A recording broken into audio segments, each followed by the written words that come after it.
Do you feel constantly tired or have trouble sleeping? Difficulty losing weight? The key may lie on your blood, and more specifically, the amount of sugar in it.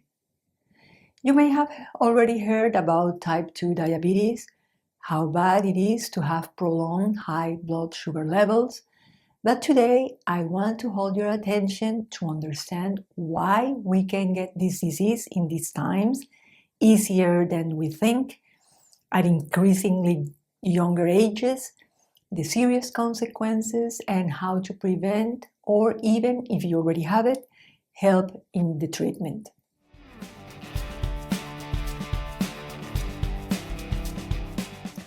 Blood glucose refers to the amount of sugar present in the blood at any given time, and is important because glucose is a major source of energy for the body and is obtained from the foods we eat, especially carbohydrates. However, type 2 diabetes is often described as an overeating disease. People ingest more caloric energy than their bodies can use, so cells are constantly trying to counteract the excess and frequent supply. Insulin, on the other hand, is the hormone that is activated every time you eat food and helps move sugar from the bloodstream into cells for use or storage.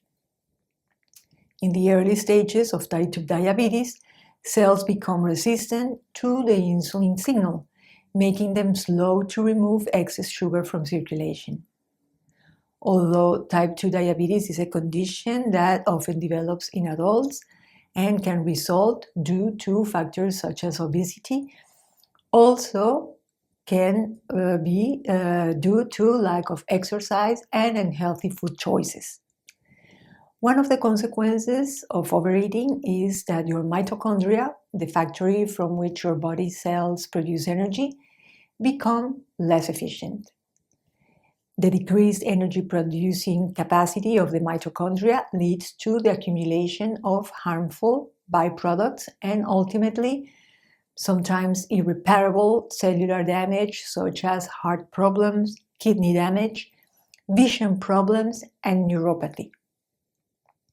While chronic high blood sugar levels burden more and more population groups, its opposite, in this case hypoglycemia, refers to the abnormally low levels of sugar or glucose in your blood. Common causes include taking high doses of insulin or diabetes medication without adjusting food intake, fasting for too long, or not eating enough. Also, intense physical activity without adequate adjustment of carbohydrate intake. In my personal case, I was recently doing a glucometer test for 10 days and discovered that I was getting hypoglycemic at night due to some intense workouts I was doing, and therefore it was disturbing my sleep quality. This is one of the reasons why I find the use of a glucometer very useful, and because it is not easy to detect early symptoms of hypoglycemia. Easier to identify hypoglycemia symptoms may include sweating, trembling, hunger, dizziness, and palpitations. Some neurological symptoms are confusion, difficulty concentrating, drowsiness, and behavioral changes. An article from the Mayo Clinic, linked to the content box of this video or in my article on this topic, provides detailed information on what to consider in your daily routine to keep your blood sugar under control, especially if you suspect you may be having some of the symptoms I've mentioned. I, for one, am sharing some strategies here that have worked for me. On a dietary level, the micronutrient approach allows you to tailor your diet according to your specific requirements, be it blood sugar balance, weight loss, fat loss, gaining muscle mass, etc. In the content box of this video, you will also find the link to the series of videos that guide you in detail.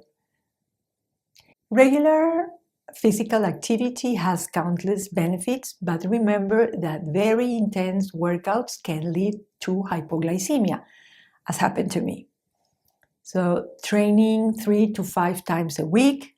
I recommend training by cycles, but also interval training, which, although demanding, these types of training do not push you over to your limit for a long or prolonged period of time. Stress management strategies. I think I'm getting a bit repetitive about stress, but it is something that is overwhelming us or overwhelming our society, and no matter how hard we try to be fit, in good spirits, if stress is not under control, no strategy is going to work. Breathing exercises and exposure to cold are my choices, my personal choices. But meditation also, or other simpler practices like going for a walk or simply recognizing your limits will help you find balance. Also, monitoring your blood sugar levels through a tool like a glucometer is very helpful, and we are looking at ways to reduce the cost because it really is a useful tool. It's time to work together as a community committed to health and wellness. I encourage you to turn this information into action by making monitoring and maintaining a balanced lifestyle part of your daily routine. Additional facts and practical tips to help you recognize unbalanced sugar symptoms can be found on my website, where you will also find all my articles in depth and the scientific references that support the information I share here with you. If you found useful this video, please like it. Share it with friends, family, and loved ones, and never underestimate the power of continuing education and mutual support in building healthy habits. Remember to subscribe to my channel if you haven't already, and turn on the little bell to receive notifications when there is new content here on this Holistic Health Hub. See you soon.